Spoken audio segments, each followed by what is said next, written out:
otherwise known as Profit First. I went through this when it first came out and was one of the Profit First professionals on this content. So love it.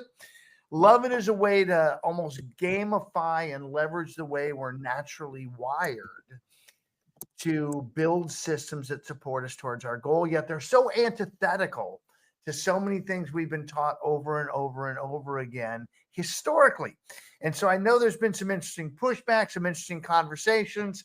Can't wait to hear a little bit about yesterday as well as today as we dive into chapter 3, which is a little brief, and yet it's about setting up the basics now of Profit First and all the different accounting pieces and the why behind it. So again, as always, your guys' room. Love to hear. What are you thinking? What did you take away? And Celeste, your mic's hot. I'll let you get started. Oh, your mic's not. I'll let you not get started. Who else? Okay, so I was going to say that it's really funny how, he starts off the book in the conventional way of thinking, and he's doing conventional finances. And then we find out that his mom had done the envelope system, which is kind of what this is starting to look like, okay, for us. But conventional thinking changed that, even though he was wired because he watched his mom successfully use this envelope system, you know? Um, and then the other thing I took away from it was, oh, wait, I forgot. So I'll come back to it later. Well, and I might jog you in some of my takeaways on this as well, because I, in a lot of the work that I do with you guys to get financially free, and we may tie this Profit First back. We used to have Thursdays a 1 hour training session on true financial freedom and getting there. And it slowly, drifted away as people weren't actually showing up and implementing. Because, man, it's hard work to get financially free. It's hard work to eliminate all this story we've been taught about good debt versus bad and how having a mortgage is a good thing because you get to write it off and pay less taxes, which when you actually do the math doesn't accelerate you financially as fast. And so what I love on this is we've got mom 40 years ago using the envelope system. We have Dave Ramsey coming into the environment, and I'm a Dave Ramsey financial professional as well, teaching as part of his debt elimination strategy, the envelope system, and allocating every dollar that comes in the door up front for where it's going to go and what it has to do. And now we're seeing the same thing applied to business. And the fun part for me, guys, is this all goes back to historical principles of debt being a bad thing. It goes back to historical principles of if you don't plan, and we all know this, if you fail to plan, you plan to fail. And yet when it comes to money and cash coming in, historically, at least, most of us have been pretty poor about truly planning. We've had goals and dreams and desires, yet when the dollar comes in, so like Celeste, you had a closing yesterday, right? And taking that money immediately and allocating up front and shifting it out. So now you come down to what you're going to pay yourself out of your real estate commission, and then living on that piece and having a second section of it that's here's what's left to operate the business. So rather than buying all the new shiny objects in real estate, oh, here's a new lead thing, and here's a new marketing thing, and here's a new system I can pay for, waiting to implement those things until the money shows up. It ties into one other conversation we have a lot: lead with revenue. rather than spend your way out. This story of you have to have money to make money or spend money to make money. We already talked about it earlier this week. You just got to get into action. Celeste, what do you got? I was just going to add to this conversation, and that is we're talking about the positive, the cash, but we also should be talking about the expenses and actually getting real about what are you spending your money on. And I'm referencing the business side because I have a lot of things that I'm spending money on, and I'm not sure what I'm spending my money on. I mean, I just, if I like what I'm seeing, I might go, oh, okay, I'll do that. And then I'm committing myself to a monthly expense that maybe have I actually reviewed, does this actually bring me business? Question I ask. So going through this process, and again, I recommend doing it personal as well as business, but on this business piece, the goal is to figure everything out first, and whatever's left is now your operational budget. And so when you've shrunk that down and the budget is less than the current expenses, it forces you to go through that analysis of every single expense for your real estate business. And in going through that analysis, you get to look at it through what is the return on investment. One of my favorite questions when I get these calls from people selling stuff in real estate, the next magic pill, the next lead gen system, or the next lead, I always ask them, fantastic, what is your guarantee return on investment? If they truly believe in what they sell, they are going to say, you know what, we guarantee that for every dollar you spend, you'll make $3. And if not, we're going to give you 100% of your money back. That's what I'm looking for. By the way, I love when they push back because they're going to, oh, nobody does that. Know that in the home inspection space where I had a CRM that included marketing, I personally made that guarantee to every one of my home inspectors. If they just followed the model and plugged in and used the tool, I give them a guaranteed ROI. So when somebody says nobody does that, you can say, oh, yes, someone does, and I've spoken to them. All right? Or anybody that's going to actually do all the work up front and not charge you a penny until closing. That's another one that's buying into you and buying into their tool at the same time. So that's what I want you looking for. And what do you got? I'm eating this up. I love it. I feel like it finally, like money finally clicked on a place in my brain that I understand that I never have ever before. There's a quote. It says, if you take money from your profit account and put it back into the business, you are basically saying you are unwilling to find a way to run your business with the operating expenses that you allocated for it. And I thought that was so powerful. I'm like, yeah, like I've been like running my business like a spoiled, rotten little baby, like a 3-year-old running through the candy store. Oh, that sounds good. I want that. I want that. So I went to banklikemike.com and I set up my Profit First bank account, which is super relevant because my debit card and my credit card for my business just literally both expired. And so I'm super pumped. I'm like, cool, great excuse to go change over all of my things.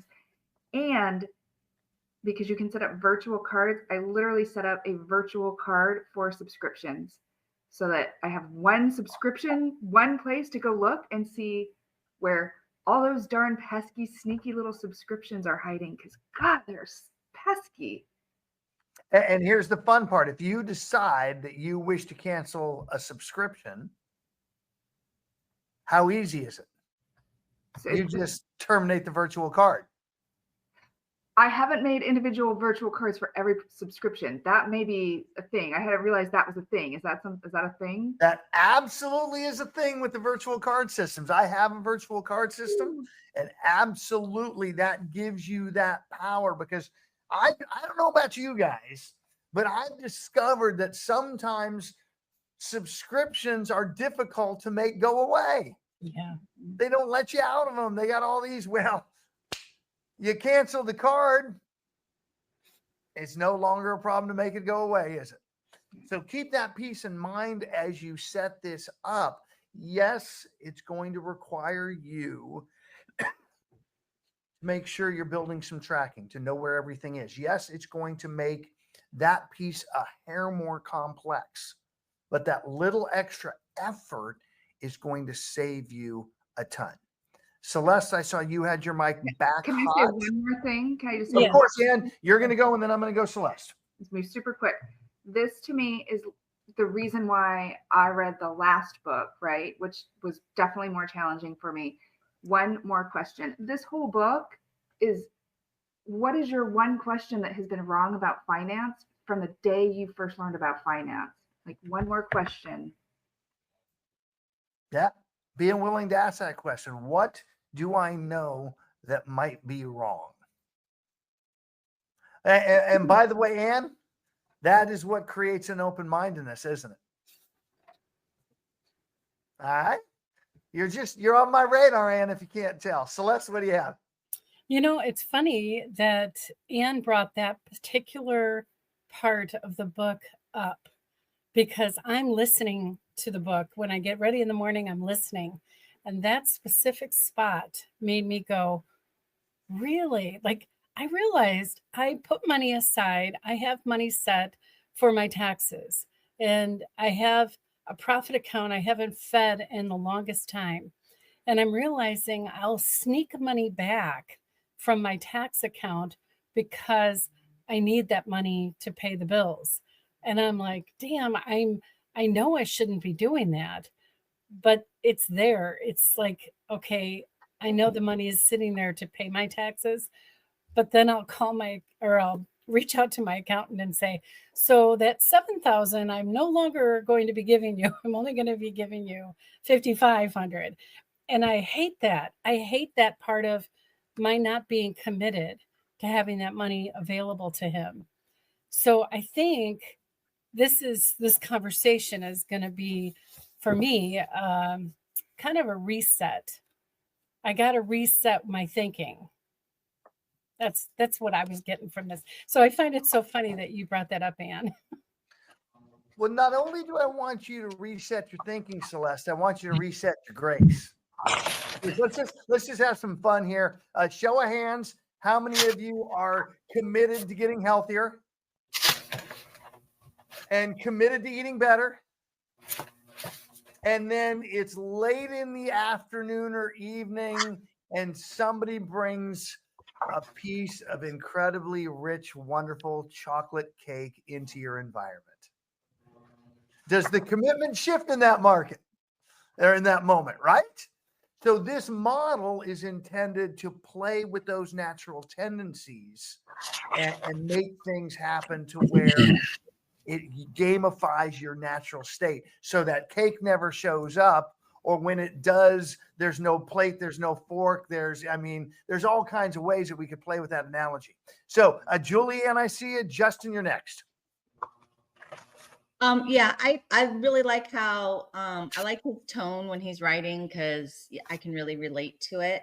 And so when he dives into borrowing, a nicer way to say stealing, from the envelope, really that one that hit home. It brought back a story from many years ago of somebody who had a friend of ours owned franchises of McDonald's, and my kids were flabbergasted because when Amy would take them to McDonald's and stop, on their way to do something, she paid for her food. And she goes, well, don't you own them? My daughter would say, don't you own the McDonald's? And she says, yes. And she goes, well, we get paid by McDonald's. And so when we eat at McDonald's, we pay for it with money that we would just like any other restaurant. Otherwise, it's kind of like we're stealing from ourselves. And so we had our own brick and mortar business as well. And Amanda's like, the next time we're blowing up balloons for the kids to take to a birthday party for one of their friends or something, she's like, we need to pay for those because it's like stealing. And I was like, whoa, that's when we kind of, really have to stop and look at the envelope system, and being able to reframe our willingness, like going back to the book, like, Anne said, what's our standard?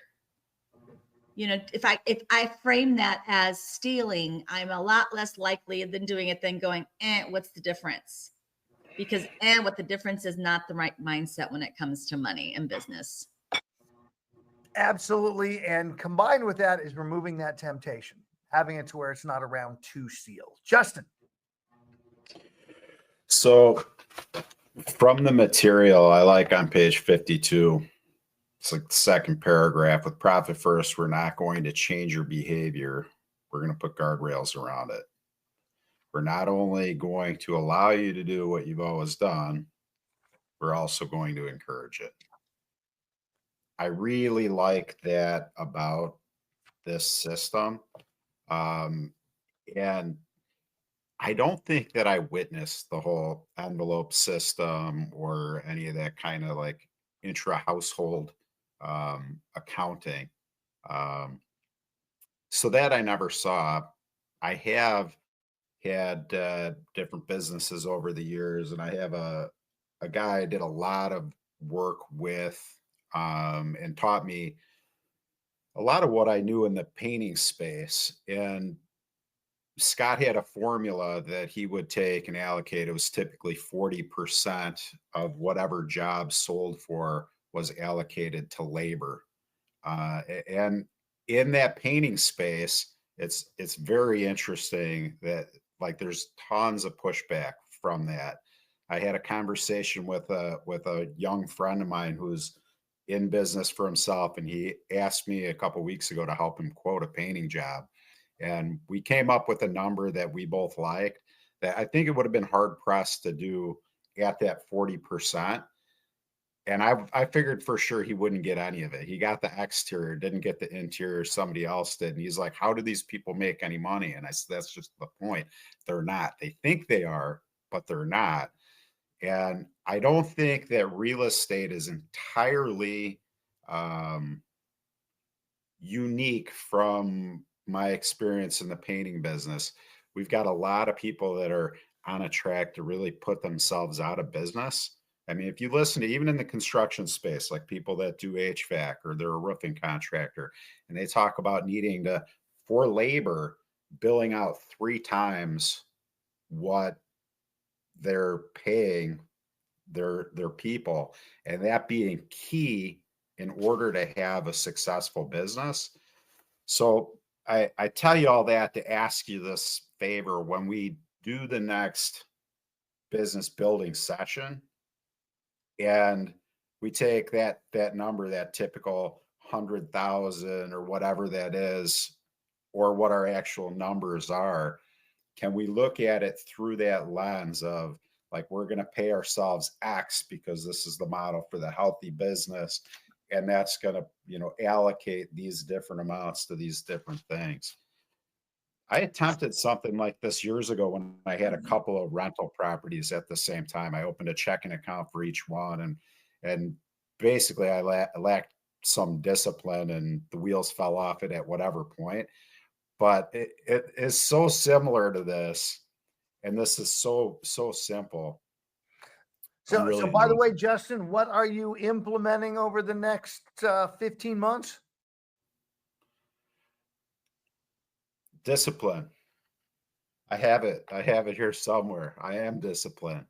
Get that sucker on, man. Yeah, we had a lot of a good time at our meeting last week, really getting narrowed down on what we were going to focus on, and then having an anchor to tie that in to make sure we stayed focused on it. So the key I want to put in here on Justin's comments, though, because he even talked about it twice, is we are now kind of bifurcating life and making sure that we are running the real estate business like a business. It is separate from us. It's not one and the same. If you're still doing it all in one account and one and the same, you have a job, not a business. And then number 2, if you're running it like a business, this labor piece, if you expand and you bring on talent, even if it is your first admin hire, they being in your life should generate revenue. They should make you more profitable and more gross both. They should increase the bottom line and overall increase the net. If all they do is increase the bottom line by the amount of what they cost you, then it isn't worth it. So keep that piece in mind. What else you guys have? So, I'm going to go Tom, then Alicia. Okay, mine will be real quick. And it not particular to any chapter. I went in to pick up some health food at a pizza place a couple days ago. And I see the owner all the time, and he's there. It doesn't matter what time of day. And I said to him, "Hey, have you heard of Profit First?" And I've invited him to join us. And hopefully he's going to do that. Yesterday was a little way off tangent, but now that Daddy's home, we'll probably be more disciplined. So anyway, he was just so like, oh wow, just 1% or 2% profit. Oh, that would help just even my mind. I mean, he knew it right away because he's just there slinging dough all the time. He's got a job, not a business, and yeah. Yeah, it's amazing how many people, as we look, no matter how big the operation, they still have a job and not a business. I am so appreciative, Tom, that you talked to a pizza shop owner, that you cared enough to bring it to them, and also cared enough to say, "Come play with us. This room is open." Thank you for that, Alicia. So when I was reading, it again tied into another book that we had already read, which was, us being creatures of habits, right? And so he talked about, this feels very different for us because we're creating all these different accounts. But what he's done is he's keeping it actually simple for us, because what we're used to just like pulling up our checking account, seeing how much is available, and then working off of that amount. But now when we pull up our account to look at what's available, we'll be looking at our actual operating expense account. And we can just pull that up, see what's available, and actually work off of that and leave everything else alone. And so we still keep that habit and keep that ease that we're used to. So yeah, it kind of just reminded me of, being a creature of habit. Yeah, it keeps the habit and it eliminates the inaccurate highs. We make it a positive, a commission check as agents. Woo! I got $15,000. I'm going to go have a great time tonight. We're going to celebrate. We're going to go buy something, whatever. And it's not accurate that we have 15, because let's just say a third of that should be off in the tax account. Now we're down to 10. We should be paying ourselves X percentage. Now we're down to 3. And that's what stays in that account for us to look at to run our operations. Ryan, what do you got, my friend? We got 3 minutes left, and here's what I'm gonna throw out the gauntlet for everybody. What are you gonna do right now? Immediate action. Okay. If you are not going to do something, don't even read the freaking book. Okay. Do something about it. Change your life right now. So if that's the way that I'm implementing every single one of these books that we do. So if I don't do it, it won't happen. You're fooling yourself. So I'm changing right now. One, I'm firing my CPA. So that's done. That dude is gone. So the second thing is I'm adding a tax account. I have a profit account and an operations account. I didn't have a tax account, so I'll do that. And that's happening as soon as I get off of this thing. That's immediate action. Who's taking immediate action with me? Raise your hand if you're actually going to take immediate action. Okay. My thumbs up thing still hasn't worked on. I want you here. This is what frustrates me about these groups. Everybody says they want to do something. Tell me tomorrow what you did. So here's what I would challenge you guys on this topic is If you haven't done anything yet, go back to the end of chapter 1, because the action items are laid out in this book. The end of every chapter has the action items. And so just start stepping into those. And the other one I want to make sure we cover, because this was a key component, is you have your bank that you're working with and you're doing, and life is good, and it's where you have all your accounts, and that's the space. And then you have a second bank that doesn't play nice. You have a second bank that's a pain in the ass to get your money out of. A second bank that's going to make it difficult, and you're going to transfer profit and tax to that bank. So you're actually in this chapter setting up a total of 7 accounts.